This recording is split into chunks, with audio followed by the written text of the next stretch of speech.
What's up, everybody? Cort BS5 plus B5 plus ASRM, whatever you call this thing. Anyway, I did a video the day I bought this bass. Said I was going to wait and do a review after I'd played it for a while. It's been a month. It's done 2 or 3 shows with me, so it's time to give you what I think the final verdict on, was this $450 well spent? So let's go.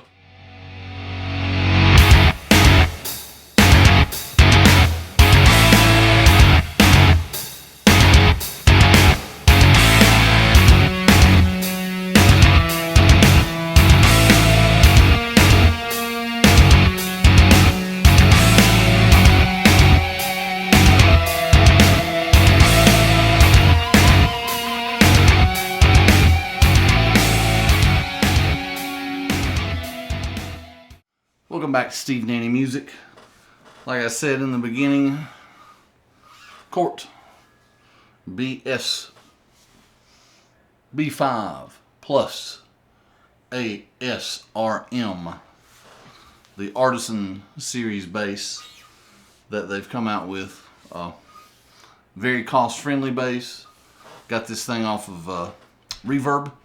Got it on sale, actually, where I got either 10 or 15% off. I think it was 15%. But anyway, active Bartolini pickups, 3-band, Mark bass, EQ, active passive switch, decent high mass bridge.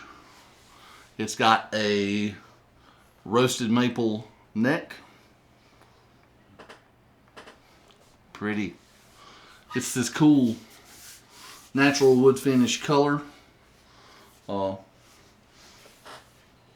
5-piece neck.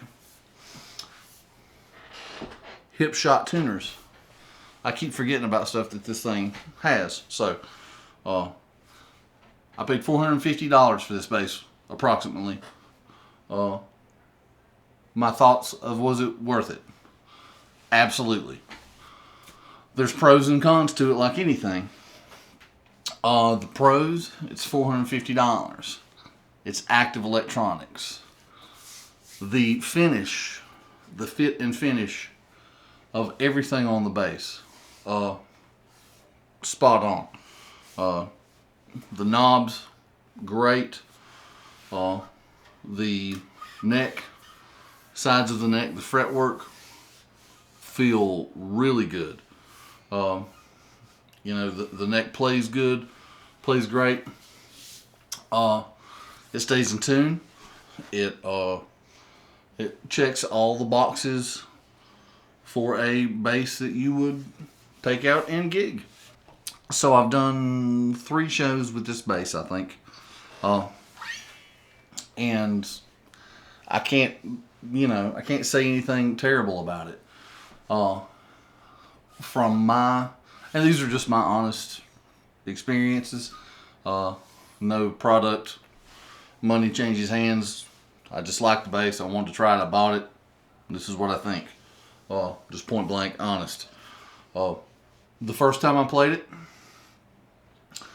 it, it kind of got buried in the mix just a little bit.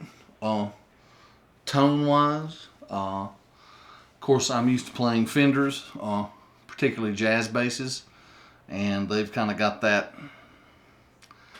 nasally, kind of wonky sound to them that I love. But this bass didn't cut through the mix quite as well as I would have hoped. Now granted, that was running both pickups, fiddling with the EQ a little bit to try to get it to cut through. So first gig, pretty frustrating. Second gig, I found kind of the sound I like from this bass, and that is to roll all the way to the front pickup, because then it has a very P-bass sounding tone to it, which is cool. It kind of has that growl and that raspiness of a P-bass, that when you crank the tone knob all the way up and it just cuts through. it sounded pretty good. So using that and then messing with the EQ a little bit, I was able to get a good tone. I mean, I really was. I can't complain about it at all. Played it that way on a couple of shows. Cut through the mix fine. And you know, I'm sure after, you know, playing it some more and getting used to it, especially in a live situation, could probably get some more of the back pickup dialed in. But I've just always liked the tone of a P bass, and this sounded like a really good P bass on that front pickup. So that's just where I left it.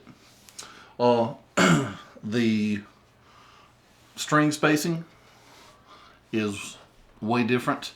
It did take me a while to get used to how close the strings are together. It's easy to play, don't get me wrong. I mean, it's very easy to play.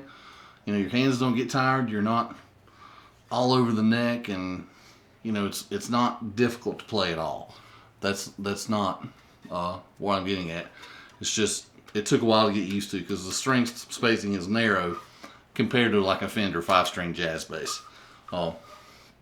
So slapping proved to be difficult. Wasn't crazy about the slap tone that I got anyway, but like I say, it was tough to do just because I'm not used to it. Not because there's anything wrong with the bass, but practice will make perfect. But you know, sounded good for $450.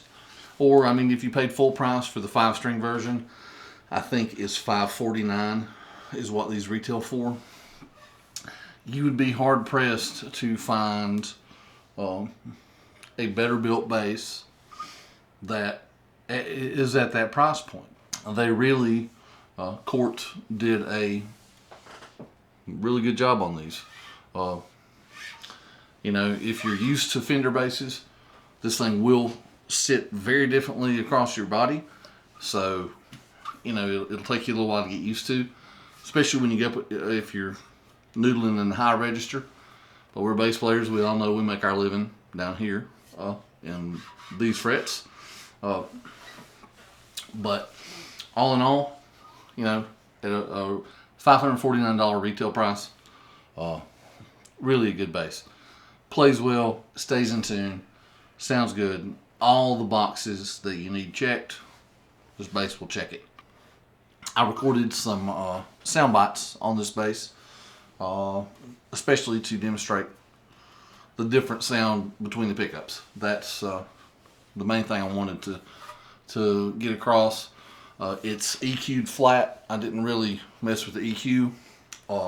It's recorded through a Kemper with the profile that I use live on my Kemper, which is a RMI bass switch, IQDI. I profile that. That's what I had on my pedal board. So then I created that profile on my Kemper. That's what I use live 99.9% of the time. The only effect on it, it's got a little bit of reverb and a little bit of compression. That's it, and goes straight into GarageBand. So it's just very simple sound bites. No crazy technical playing. I want you to hear the full sound of the bass. You know, on the sound clips, the only thing I will say, the low B string, it's a little loose. As far as the tone, it sounds a little, I don't know, loose is really the only word I can think of to describe it. It doesn't have a nice, tight, focused sound. It's a little bit, you know, loose. Only word I can use to describe it, to where it it sounds a little, it fluctuates a little bit. But these are also the factory strings that came on it. I've not tried any different strings.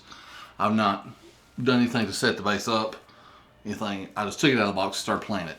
And it played great out of the box, so no complaints. But you know, that's the only downside to the sound I was getting out of it, was that low B string.